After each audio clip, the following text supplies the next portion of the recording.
Welcome back and welcome to the bonus episode of me and my friend Pete. Before we get into it, I suggest you find your best evening wear and in the words of Barney Stinson, suit up! Because this ain't your ordinary superhero comic. In fact, there aren't any punches thrown in this one at all. Just shade and spades. We're going to a dinner party, folks, if you can believe it, and the dress code is black tie only.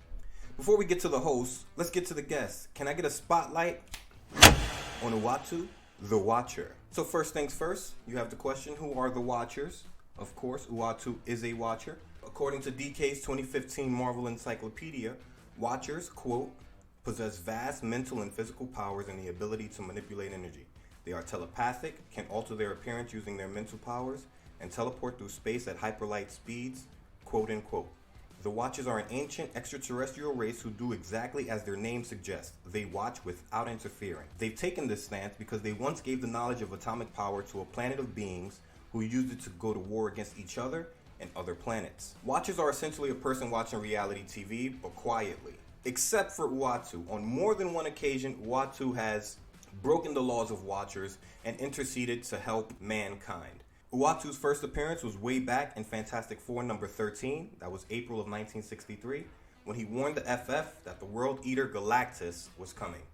And I've always believed, as a fan of comic books, if Uatu shows up, you can bet things are about to get wholly serious.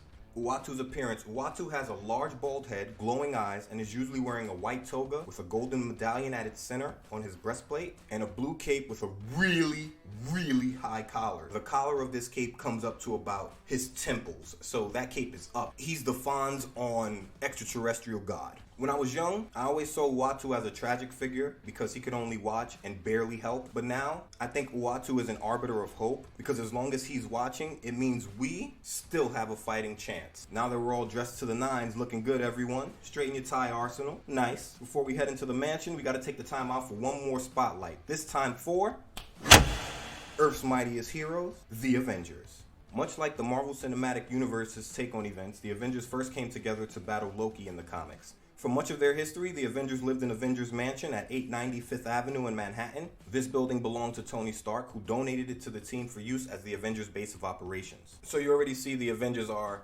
essentially the upper crust of Marvel superheroes. Not just from our viewpoint, reading from the outside looking in, but inside of that world, they are a team of wealth and affluence and influence. So, becoming an Avenger means you're good enough to take on not only street level or city level, but threats on a scale that could affect the whole world, and in a lot of cases, the entire universe. So to me, no matter what the Avengers team, I always know they're going to find a way to win the day. It doesn't matter what the roster looks like. And I say it doesn't matter what the roster looks like because the roster changes dramatically over the years. There are certain Avengers you can count on to constantly be there. Iron Man in particular is usually somewhere in or around the team. The Avengers roster has included A-listers such as Spider-Man. It's included D-lister comic book heroes such as Cersei, for example. The lineup for the Avengers in number 357. The Vision. This Vision is an all-white version that's recently had most of his humanity stripped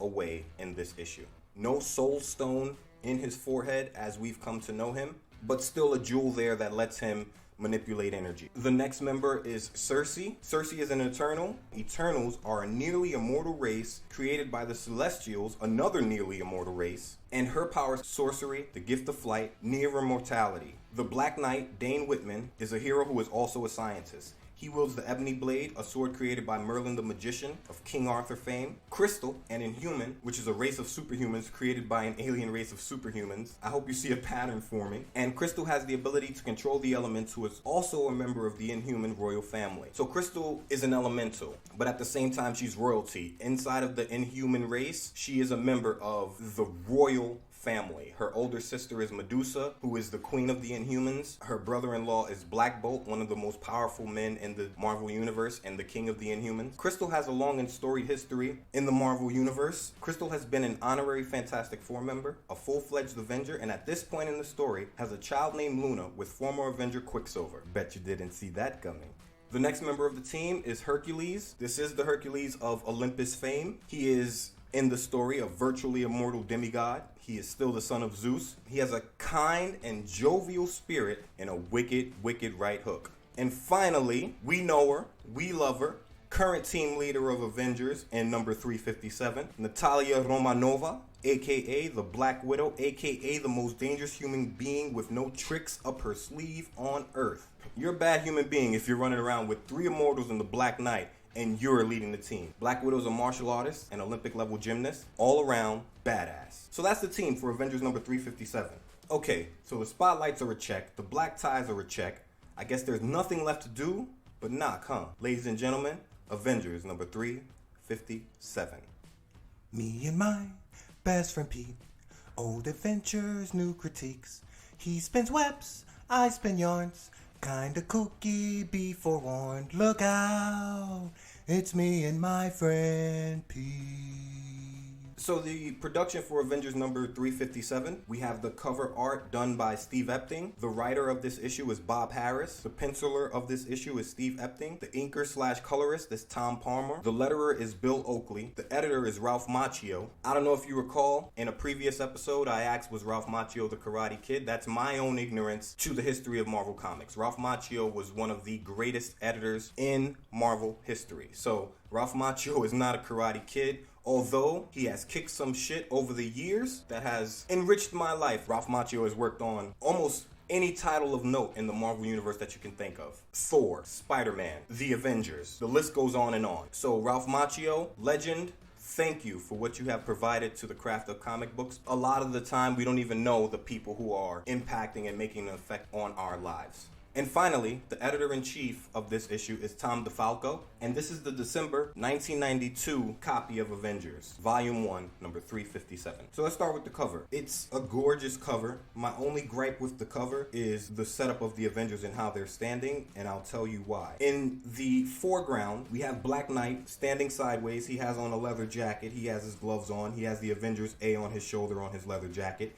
He has on a black and gold helmet covering his face. He has a 5 o'clock shadow. He's got on his Black Knight black tights. And he has a sword in his hand, which I assume is the ebony blade. And the ebony blade is lit. And it essentially looks like a lightsaber with a fine point. To the right of the Black Knight, we have Crystal of the Inhumans. And Crystal is a gorgeous woman. Crystal has cherry blonde hair. She has a black band that runs halfway down her hair, around her hair. I'm not sure if that's her hair or a symbol of her royal status. Crystal has high cheekbones. She has pink full lips. She has blue eyes. She also has on a leather jacket, but she's wearing a yellow spandex costume. In the yellow spandex costume, she has on black gloves. To the left of the Black Knight, we have Hercules. Hercules is standing here in his usual Marvel gear. He has a harness across his chest. He's extremely muscular. He has his fist balled, and he's staring off in the distance. Behind Hercules to the left, we have Cersei. Cersei has very thin eyes. She has full lips as well. She has jet black hair. I've decided that the hair with the black and blue in it together, that's jet black, and that's what I'm going to go with. So she has jet black hair. She too is wearing a leather jacket. Her superhero tights are red. She's got on red gloves. To the left of Cersei is the Black Widow. Now my problem with the cover is that Dane's sword, the Black Knight's sword, is covering the left eye of the Black Widow's face, the right eye if you're going by the orientation of the cover. His sword is cutting out a quarter of her face, and that's my issue with this cover. So the Black Widow, again, she has full lips. She has on the leather jacket, and you can't really see her outfit, but you can see on her wrist her gauntlets that she uses to fight with. Hovering above them is the Vision, and the Vision is all white, and his eyes are red. He has on a white cape, he's gripping both sides of the cape, and he's floating above them. Behind the Avengers, larger than the buildings there, is Uatu the Watcher. And Uatu's got his bald head, he's got his high collar. He's staring off into the distance with his eyes aglow, very serious look on his face. All of the Avengers and Uatu are staring in the same direction. They're all looking off panel to the left of the comic cover. So let's get into it. So talking about the headers in the main episode that tell you what each team is about. The header for the Avengers is, quote, "To combat those threats which no single hero can stand against, Earth's mightiest heroes have forged a covenant to unite in battle for the protection of all mankind. Stan Lee presents The Mighty Avengers." So that's what you would normally get in 1992 if you were reading an Avengers comic book, because these headers are on every issue. So this entire page is just reaction shots. It's 3 different people and their faces, and they're all just having a conversation together. And page 1, the story opens, we have Jarvis the butler. Jarvis is the longtime butler of the Avengers. If you're a fan of The Fresh Prince of Bel-Air, Jarvis always struck me much more as Jeffrey from The Fresh Prince of Bel-Air. Jarvis would give you snark. Jarvis would give you back talk. Jarvis would give you a little bit of attitude. Jarvis is very good at his job. He was a former military man who came into the employ of Tony Stark and never left, and he handles everything for the Avengers that is not saving the world related. Very good at his job, takes his job very serious. And the story opens, and we have Jarvis here. Jarvis is balding. He has the hair around the sides. The hair around the sides is brown. His eyes are blue. Of course, Jarvis has on a bow tie because Jarvis can make a bow tie look good easily. And there's just a look of shock on his face. The whole panel is just a reaction shot of Jarvis in a state of shock. We move to the next panel. We have Crystal the Inhuman. She's looking at Jarvis out of the side of her eyes, looking a little bit apologetic. She has her hand to her mouth, and she's telling Jarvis that she doesn't know what to say. Marilla had no idea that things were going to get so crazy in the house. The next panel, we see Marilla, and Marilla is an Inhuman servant, maybe the Inhuman's butler, along the same lines as Jarvis, but Marilla doesn't live in the Avengers mansion. She's an Inhuman, and she's a guest for the evening, apparently, to help. And Marilla is saying she doesn't see what the big deal is. Marilla has large pink lips. She has a liver spot on the right side of her face. She has a head shaped like a light bulb upside down. And she's got the strawberry blonde hair, much like Crystal's. And she doesn't see what the big deal is. The next panel, we have Jarvis again. Almost the exact same look, still in a state of shock. The next panel, we have Crystal again. And Crystal is saying that Marilla has clearly overstepped her bounds and that the running of the house is Jarvis's responsibility alone. The panel after this, we have Marilla with a look of shock on her face. She's saying that she had no idea that she overstepped her bounds, that she offended Jarvis, and she apologizes to Crystal. The next scene, we have Jarvis once again, still looking thunderstruck. The next panel, Crystal now, she has her hand on her forehead with a look of stress on her face, and she apologizes to Marilla for hurting her feelings, but she says, Marilla, you could have told someone. The final panel on this page, we get Marilla. She doesn't look so offended now. She's kind of side-eyeing Crystal, and she says to Crystal, why would I do something like that? Why would I tell someone? She says it's supposed to be a surprise. We turn the page. Here's the surprise. We have a kitchen full of Inhumans. And we have Inhumans in gray shirts, gray pants, yellow boots, the blue superhero underwear that most people wear in comics. I'm not sure why they're all suited and booted as if they're going to war. They seem to me to be Inhuman foot soldiers, but in this case, they must be the kitchen staff. The Avengers kitchen is just filled with these Inhumans. We have Inhumans chopping meat. We have flying snakes. We have one Inhuman using a fire extinguisher on the right side of the panel. We have a chef on the right side of the panel in the foreground. He looks like he's sprinkling salt into a pot with a red liquid in it, maybe a red sauce. We have salads on the table. We have guys holding knives and cutting things up. We have one Inhuman eating out of a soup pot, just a giant meat leg. I don't want to assume what that meat leg is. And we have Crystal, Jarvis, and Marilla in the background in a door frame, and Crystal is saying, this is certainly a surprise. The next panel, we have Crystal calling Marilla presumptuous. She's looking back at her with her hand on Jarvis's shoulder, trying to calm Jarvis. And Marilla responds with, quote, but think of all the culinary delights we'll partake of tonight, milady. Candalian boarhide, braised with Andorran sour ale, gnarled radishes, dipped in Baraxian sauce.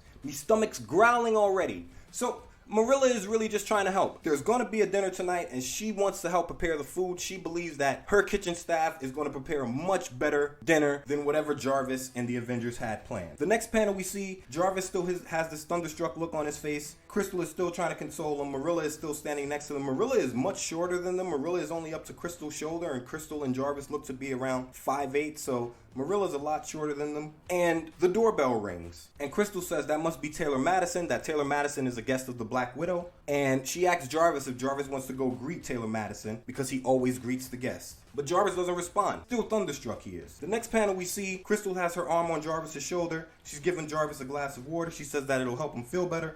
But Jarvis is staring at this purple dragon that's floating in front of him, flapping. And in the final panel, we see Jarvis up close. His look of shock has turned to one of slight disgust. He's dropping the glass, and Crystal saying, well, maybe that won't help.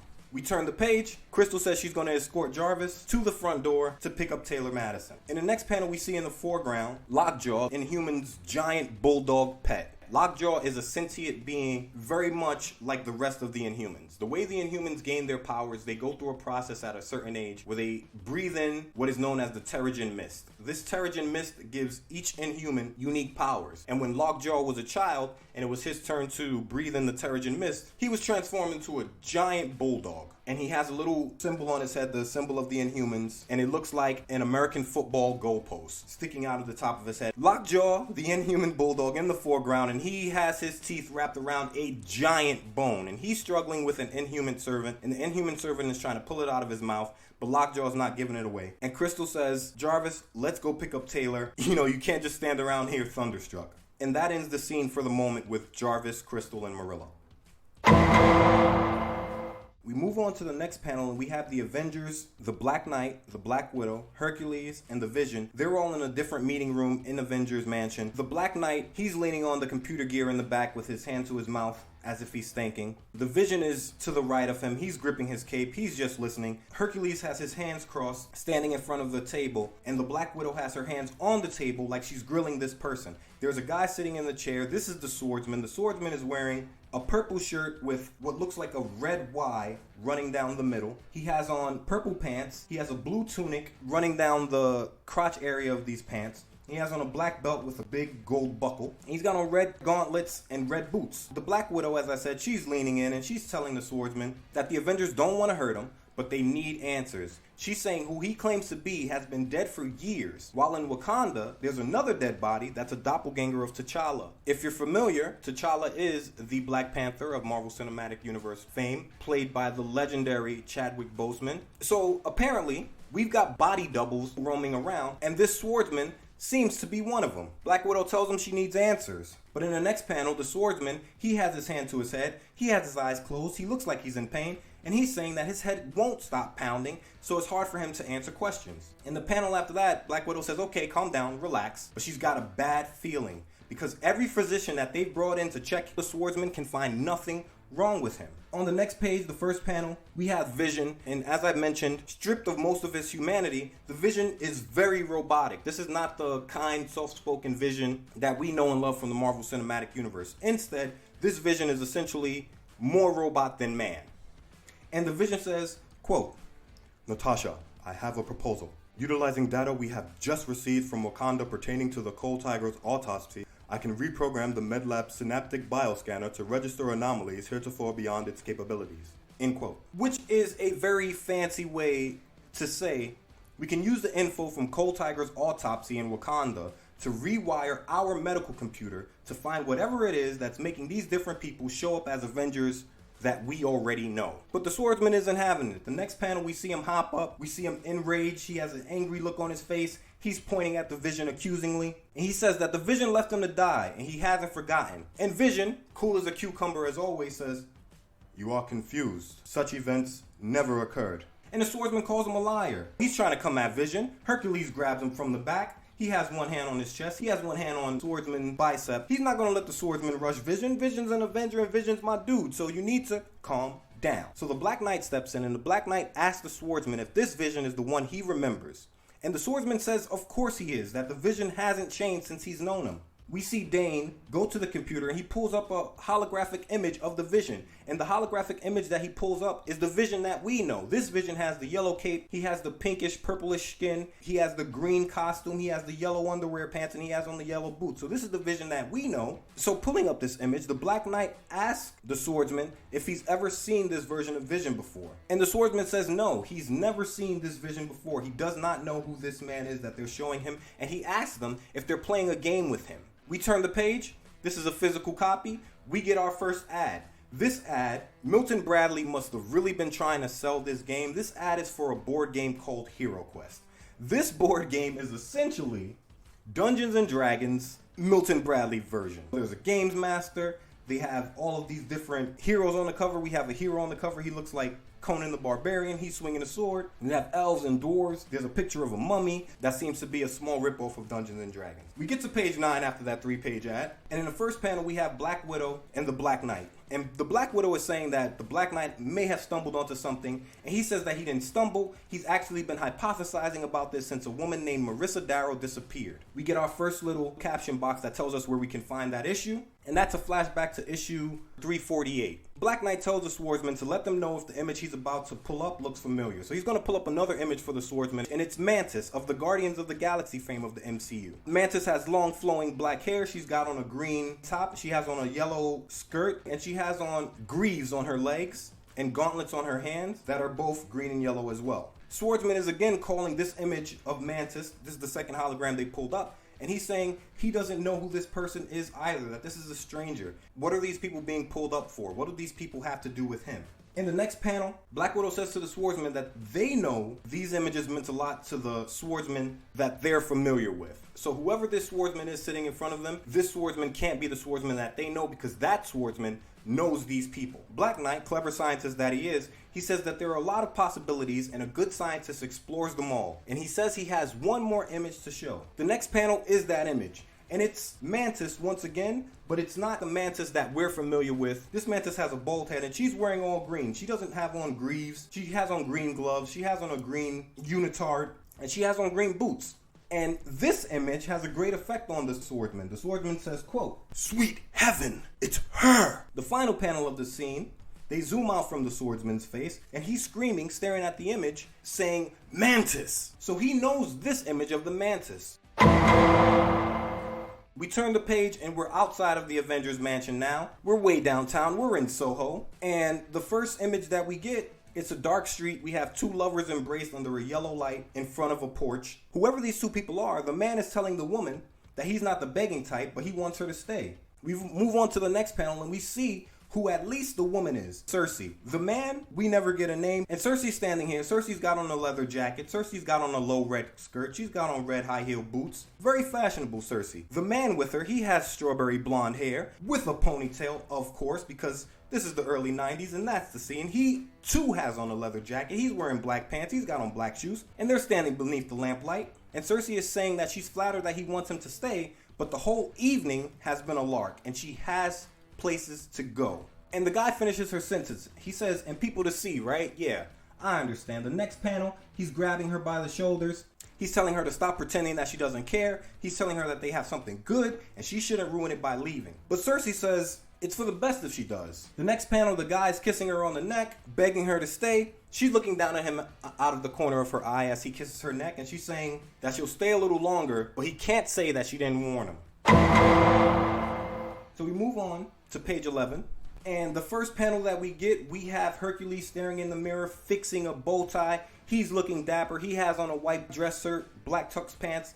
In the background behind him, we have Dane, the Black Knight. He's got on a black tie. He's got his tuxedo on. The Black Knight is chiding Herc. He's asking him if he's ready. And Hercules says that he finds bow ties confounding. And the Black Knight says, "You and me too, bud. These things really are confusing." Next, Herc and the Black Knight walking down the hall. They have on their black tuxes. They have on their black ties. They have on their mullets. So it's business in the front, but it's a party right now. They're wearing their red cummerbunds. Hercules is fixing his cufflink. They're walking up the hall. And Herc asks about the swordsman.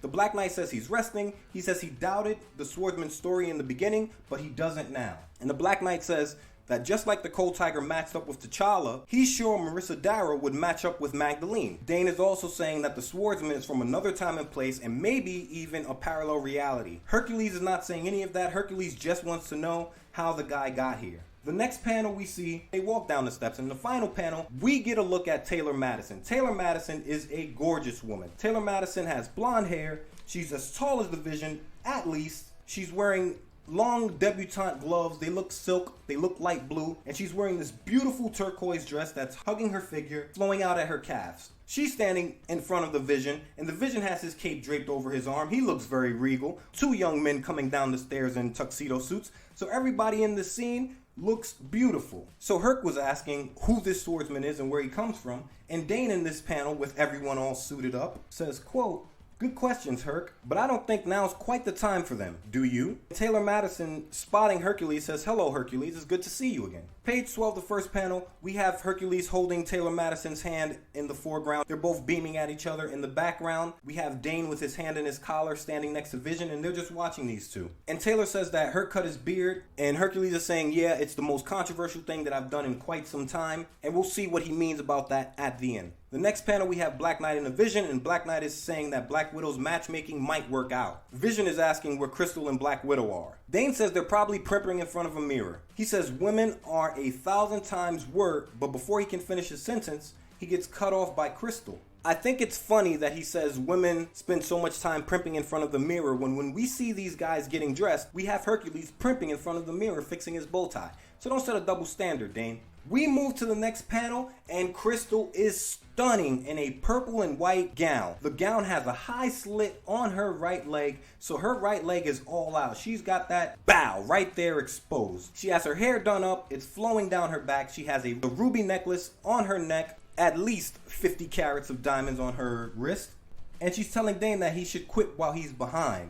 Black Widow has on a blue dress. It has a black top with like gold trim along her collarbone. It's strapless. Crystal's dress is also strapless, and they're turning heads. And we know they're turning heads because Dane is staring at Crystal, and we have a close-up of his eyes, and all he's saying is, quote, "Whoa," end quote. Vision is standing behind him looking on. He's nonplussed. Vision has no human feelings. He doesn't know what's going on right now with Dane, but these things happen when you're an Avenger. We get our second ad of this comic, Candyman, and I think it's fitting because Candyman, the remake, is in theaters right now, and we have the original ad in this Avengers number 357. In the ad, I really like it because it says, "We dare you to say his name 5 times. I'm not saying the Candyman's name. I don't play those games. If you know like I know, you don't play those games. There's nothing to prove saying the Candyman's name into a mirror. This Avengers comic has us jumping around a lot. So now we're elsewhere once more, and we see that we're on Mount Olympus. In the first panel, we have Hercules staring into Taylor Madison's eyes, and there are ripples in the image, letting us know that he's being watched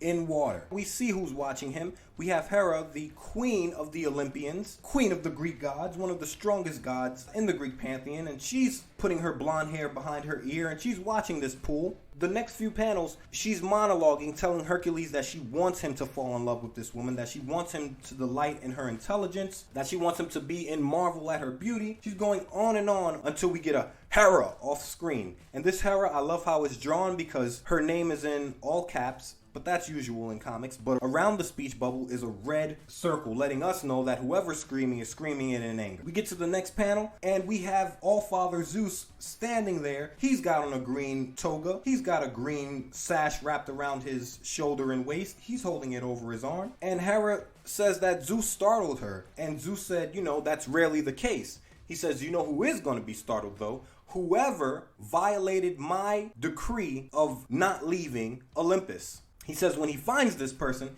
he's going to make this person pay. In the next panel, we have Hera and Zeus staring at each other. Hera is looking up at him like she's pained to see Zeus pained. But in the final panel, we get a close-up of Hera's face, and she's saying that she's going to help Zeus find the person who didn't listen to him. But I'm starting to suspect that she's that person. We move on to the next page, and we have another ad. This time, the ad is for 3 different Spider-Man games. One of them, Spider-Man teams up with the X-Men. It's called Arcade's Revenge. It's for Super NES. The next one, you have to battle the Return of the Sinister Six on NES. And finally, there's Spider-Man 2 for Game Boy. These are the ads on this page. 3 different games, all Spidey. Why not? We have this beautiful scene of the Avengers and their guest Taylor Madison all hanging out in what I would assume is a foyer or vestibule or one of their living rooms, company rooms. And we have Herc and Taylor Madison in the foreground. Taylor Madison has her back to us. She's holding her hands behind her back. Herc looks comfortable. He's all suited. He has his hands in his pockets. Behind them, sitting on the couch, is Crystal. She has her leg with the cut sash wrapped over her other leg. Her thigh is out. And Dane is talking to her over her shoulder behind the couch, and she has her head back. She's listening with her good air, and there's a smile on her face. She's enjoying herself. Off to the right of them, we have Vision and Natasha. They're having a conversation, and Natasha is having her glass refilled by a flying purple dragon. And in this scene, Herc is telling Taylor Madison that Thor is on an urgent errand and he really misses him. Thor and Hercules are best friends in the Marvel Universe. They have great adventures together, they have great battles against each other, but they're always there for each other when the chips are down. And when you have 2 powerhouse immortals like that, it's great that they have that friendship, because I've always viewed immortals as so tired of meeting mortals, befriending mortals, and watching them die. So these 2 immortals befriending each other gives them someone that they know that they will not necessarily lose by the normal day-to-day life than death. And Herc is saying that he misses his best friend, and Taylor is saying that Herc is lucky to have a best friend like this. We get our second dialogue box telling us that Thor went away in Avengers number 349. Meanwhile, Natasha is thanking the flying purple dragon for topping off her wine, and she says dinner should be ready soon. Vision is saying that dinner can't be ready soon. Cersei isn't here yet. We get the next panel. It's a close-up of the Vision and the Black Widow, Natasha. And Natasha is saying that Cersei's erraticism is worrying. That Cersei is all over the place, and Natasha being the head of the Avengers, she's worried about this. But Vision says there's no reason to worry or be suspicious of her yet. She hasn't done anything. Vision is never going to lead with an assumption. When we see something is wrong, then we'll act. But if it's just about Cersei being all over the place, Cersei is always all over the place, so Vision's not worried. The next panel, Jarvis is trying to get the Avengers' attention. The flying purple dragon is trying to top off Hercules' wine, but Hercules is saying he already has too much. He doesn't need it topped off. And in the next panel, Jarvis, frustrated that nobody's listening to him, says, "Sigh. Ladies and gentlemen, dinner," and I use the term extremely loosely,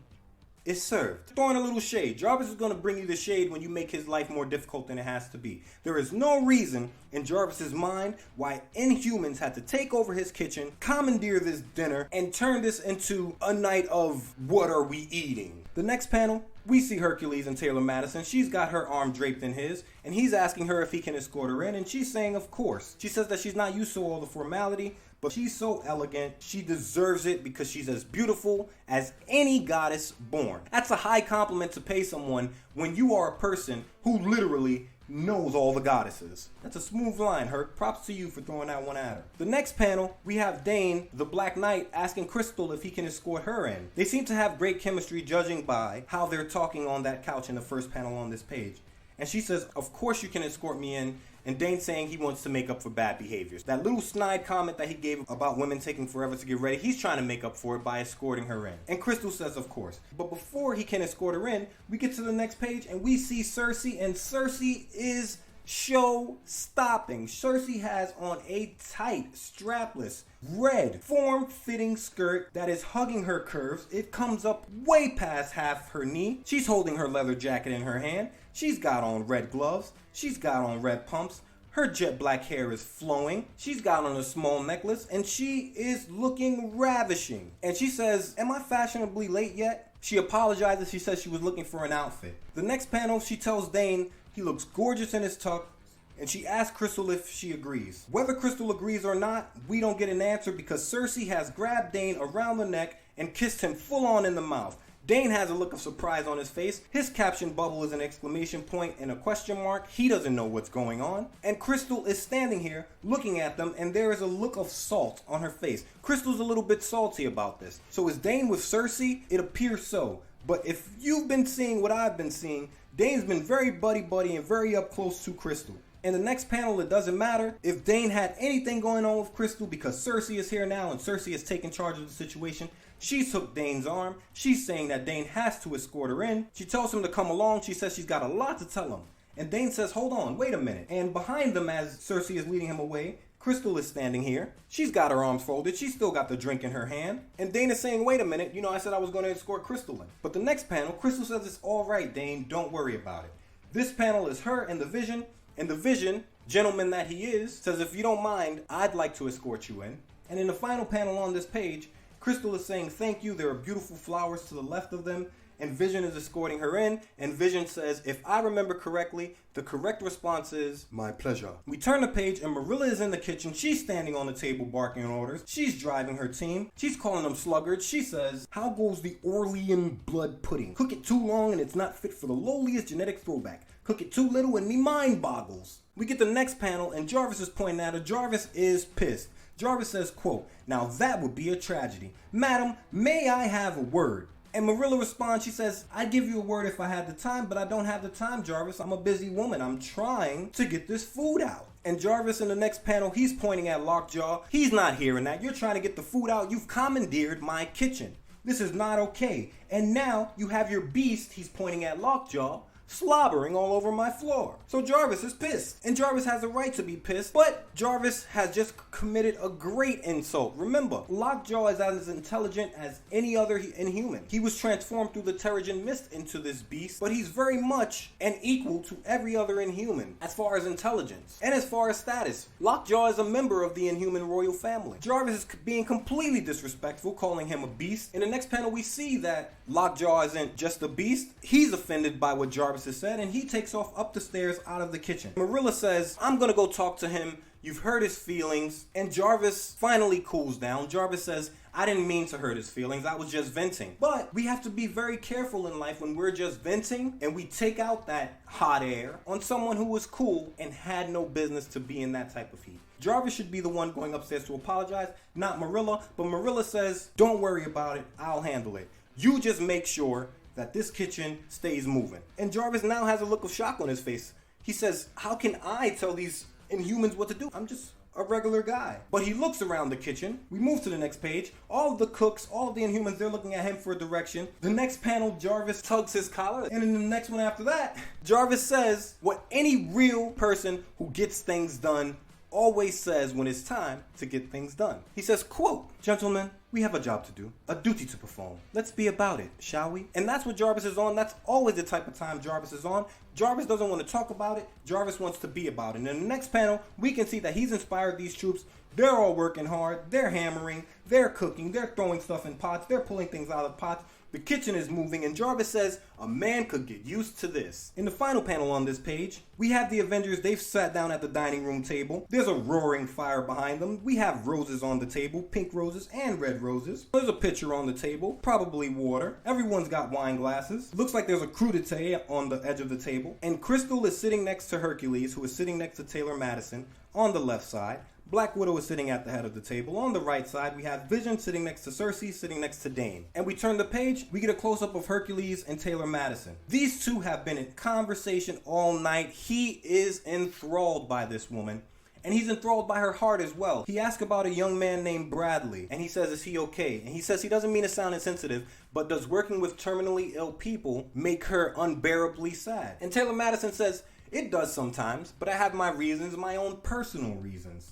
That seems a little bit cryptic, but we don't get any more than that. So we move on to the next panel, Dane and Cersei. And Dane's telling Cersei that he doesn't appreciate her little scene of running up on him and kissing him when he's about to escort Crystal into the dinner. Cersei apologizes. She says, Dane, I'm truly sorry. That's a quote. And we move on to the next panel, and she's leaning into his ear. She has her hand on his shoulder. He's sipping wine, giving her the side eye. And she says she knows she looks like a dilettante and a snob, but she has to act this way to distance herself from mortals. She says that she'll apologize to Crystal. So that just brings up the point of these immortals becoming attached to human beings whose lives are on average 60 to 80 years, and you're living millennia. Cersei is a god. She has to have this bravado, she says, this shield of bravado in front of her, so she doesn't get close and attached to these people who are only a blip in her life. But she says she was wrong. In the next panel, she takes Dane's hand. He has a look of shock on his face, and she's saying she's not pretending when she says that she likes him, that she's going to stop being careless and flip about it. And Dane says that this isn't like her. He asks if anything is wrong. Cersei in the final scene, it's a close-up of her face. I think Cersei has green eyes looking at this close-up. And she says, I'm honest with people and they think something's wrong. So maybe it's me. Maybe I have a problem with communicating. And she says nothing is wrong. In the final scene,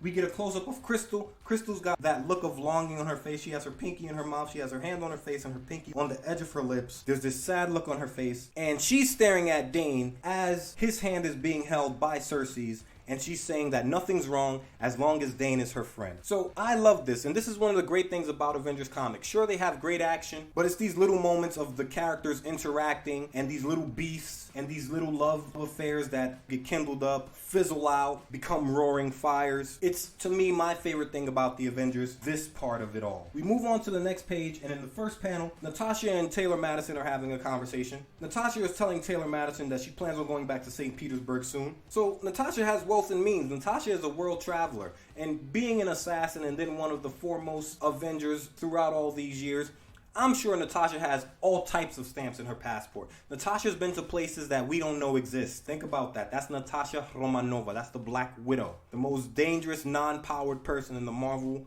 universe, in my opinion. So Natasha's world hopping. An alarm goes off. She says, excuse me for a moment. The next panel we see, she's clicking a button on the table, and she clicks this button, and the Avengers computer is telling her that the swordsman is stabilized and everything's okay. And Natasha is saying that that's very good. Now she can put her mind at ease and enjoy her meal. In the next panel, we have a shot of Natasha standing up in front of the Avengers, in front of everyone at the table, and she wants to make a toast. She says that she and Captain America felt like the Avengers were drifting with no soul, that being an Avenger mattered less and less every day, and that this group that's been together for 6 months, they've created a team worthy of the name Avengers. But before she can get Avengers out, she's interrupted. She looks over her shoulder. She almost spills the drink in her glass. You could tell that she whipped her head around because of how that drink is almost spilling out of her glass. So we turn the page, and we're away from the dinner table. We're following Marilla and Lockjaw up the stairs. And Marilla and Lockjaw, they're going to Luna's room. Luna is the daughter of Crystal and Quicksilver, mentioned at the start of the episode.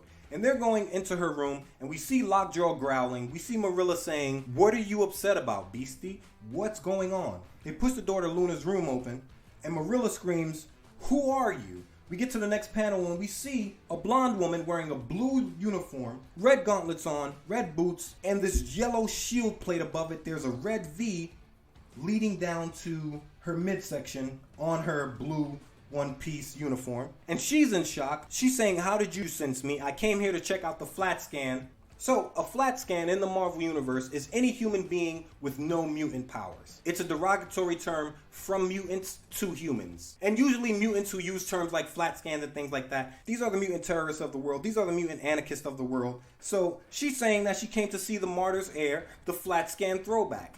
The martyr at this time in the story is Magneto. So Magneto has recently died in the Marvel Universe during this time. And this woman has come to see if his granddaughter has any mutant powers. And apparently Luna does not, because this woman is calling her a flat scan. We get the next panel, and Marilla is pointing at the woman. Lockjaw is growling, and Marilla is saying, "I know who you are. You're one of those acolytes that Master Crystal warned us about." This woman is a member of the acolytes, followers of Magneto, Quicksilver's father. We get to the next panel on the next page, and the woman is saying, "Yes, Magneto, the great man cut down before his time by you people who do not understand how amazing he was and what he meant to our cause." And she's hitting them with a mind blast. There's a yellow beam coming out of her head. She's going to wipe their minds. In the next panel, we see her wipe their minds. She zaps both of them.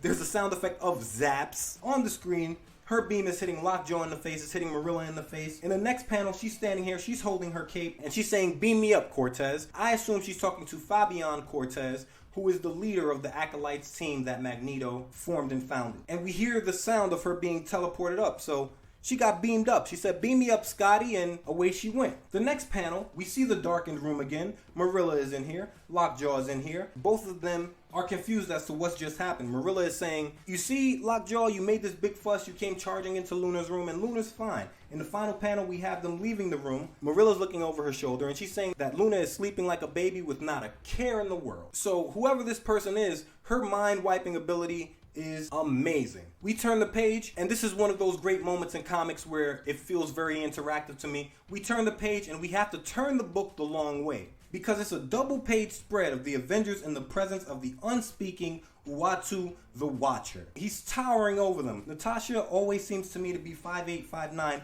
and Uatu has to be 10 feet tall at least. He's much bigger than them as far as height goes. He's much wider than them. Even Hercules, who is a big strapping man, is small in comparison to the Watcher. The Watcher's got his hand raised. His eyes are glowing, but he's not saying anything. He's just standing over this dinner party. Natasha was up out of her seat already, so now she's kind of leaned back. She's concerned. Vision is starting to rise from his chair. Hercules is not rising. Cersei is not rising. Taylor Madison has a look of shock on her face. We move to the next panel, and she's asking Hercules who this person is. And Hercules is telling her that he's known as the Watcher, and he only appears in, quote, times most dark. So whatever's going on, Uatu has come, and things are about to get grim.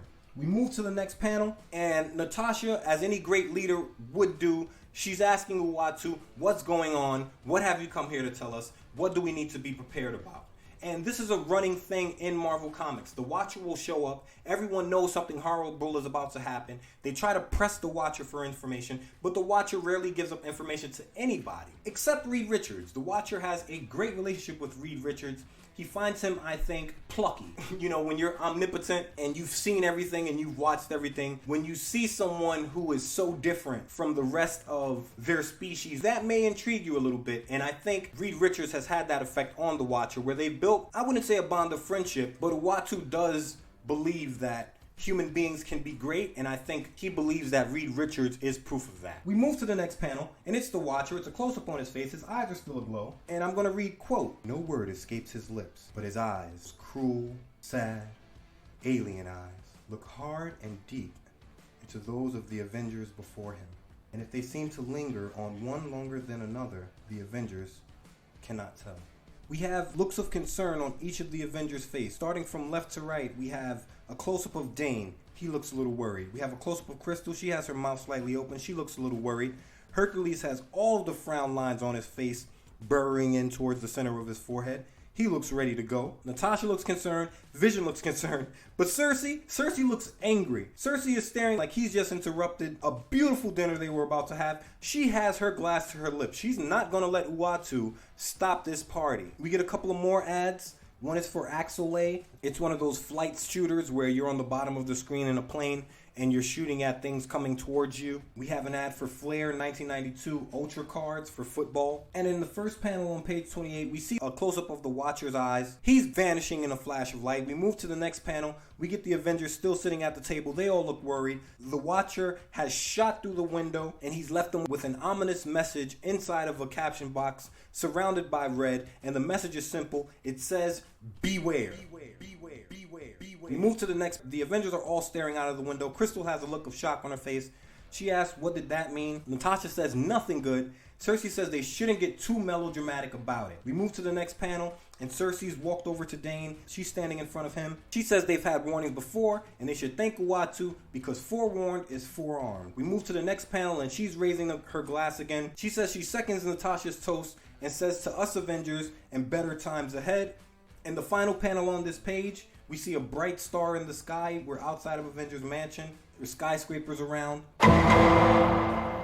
We move to the final page of the story. We get a beautiful shot of the Brooklyn Bridge heading into Manhattan. And the caption box is painting this scene, quote, "And the stars blaze hard above in the clear sky. Winter is coming." Shout out to Game of Thrones. We move to the next panel. Immediately, we are sucked into a Law & Order SVU episode. We've got this one guy, Joe. We've got this other guy, Tomas. And they're standing on the dock. There's a police car behind them. There's a beat cop behind them. He's staring at the car. It may be the dock where Spidey caught his uncle's murderer. All the docks are the same to me in Marvel comic books. And Detective Tomas is asking Detective Joe if he's sure. And Detective Joe is saying, "Yes, I'm sure." In the next panel, we see Joe is telling Tomas that this is the same MO right down to the last detail. That's the direct quote. Detective Joe is saying that this is the 6th victim in 6 months. So there's been on average a victim every month for the last 6 months. And he calls the victim a poor schlub. And he tells Tomas to look at him. We move to the next panel and we all get to look at him. And he is the cherry blonde guy that Cersei had kissing on her neck. And Joe tells Tomas there's a maniac out there and they better find him. And in the final panel of the comic, we get another shot of the Brooklyn Bridge leading into New York City. The final caption box says, "And somewhere in the cold night sky, alien eyes sadly close." And that is the end of Avengers number 357. We've got a murder, we've got doppelgangers, we have Cersei cheating on Dane, and Dane contemplating cheating on Cersei. We have Hercules meeting a beautiful woman, hoping to court her. We have Uatu the Watcher. There are so many things up in the air with this comic book, and that's one of the things that I love about Avengers comic books. Avengers comic books always try to balance the Avengers' personal lives with the superheroing that goes on, and sometimes we get these great issues where it's just a bunch of connections being strengthened and weakened, and a lot of plot lines being made, and a lot of plot lines being hinted at. And I love that this issue came up randomly. The final page, the letters page, I just want to point it out because Hercules mentioning his beard in the beginning. In this Avengers Assembles page, we have 6 letters printed, and 3 of those letters make mention of Hercules' beard. Hercules has a long flowing red mullet, business in the front, party in the back, but Hercules also has usually a long flowing beard. In this issue, Hercules' beard was cut as mentioned, and Hercules is saying, "It's the most controversial thing that I've done in a long time." So that's not for Taylor Madison. That statement is for us. It's an acknowledgement to us that Marvel knows that we have an opinion on the look of this character, and Marvel is playing that up and saying, we hear you, but this is what we're doing right now. So in this comment section, you have two people telling Herc to grow the beard back. You have one person saying Herc looks amazing without the beard. Me personally, when I was younger and when I had this comic book, I couldn't even imagine Hercules with a beard because of this comic book and because he's right there on the cover and he has no beard. I never had that issue, but it's interesting and it's funny to see Marvel kind of troll the fans a little bit with that breaking of the fourth wall and Hercules talking to us when he's talking to Taylor Madison. I love this issue of Avengers, not so much because of the story, although I had a blast reading it today and I did enjoy it. I love team dynamics and we get a lot of that. I love the drama that Cersei seems to bring. I've become a much bigger fan of Cersei after reading this comic because Cersei is everywhere in this comic. She just seems very strong and very independent and very I'm gonna do what I want. And I like that about her. But I've had 3 comic book collections in my life. The first started with the graphic novel of Amazing Spider-Man #7, that trade paperback, and then all the other stories that came with it. My grandmother threw that away one day when I was in school, and I guess it was because we didn't keep our room clean enough, and she felt that if she had to clean the room, then things that she didn't think were worth anything had to go. I still contest that I had my collection in a Yankee tote bag that I got from Yankee Stadium, pushed all the way back under my bed. So there was no reason for it to even be seen, but I guess she pulled the bed to sweep behind it and bam. So that first collection went into the incinerator from whence it came with a lot more comics that it did not come with originally. The second collection, not to get too dark about it, my uncle stole my comic collection and sold it for drugs. Do not judge a person unless you can walk a mile in their shoes. And even if you walk a mile in their shoes, understand you're only walking a mile. So you still don't have the right to criticize about the number of miles that they've walked before and that they'll walk after. Live and let live. But finally, this Avengers comic book is a part of my third and finest and current collection. And before I got long boxes, I had a filing cabinet that I kept all of my comic books in. And when I was younger, I was a Marvel zombie. So my Marvel comic books were always first, in alphabetical order, boarded and backed in these filing cabinets. And the first comic book that I saw for so many years before I actually started getting into Avengers stories and collecting them regularly was Avengers number 357, Night Warnings. And I loved it then because I didn't know anything that was going on around the story, but I enjoyed so much that the story was superheroes at a dinner party. I hope you enjoyed it too. Thank you so much for listening. I'd like some suggestions for what we should call the patron group. So if you have any suggestions of what we should call the patron group, let me know. Thank you so much for tuning in. Thank you so much for listening. I hope you enjoyed yourself. I had a blast. You can loosen your bow ties a little bit. I hope your feet don't hurt too much. But me, I'm looking this good. I'm suited up. I think I'm going out dancing. Remember, with great power, you know the rest. Make sure you're being responsible. I'm out of here.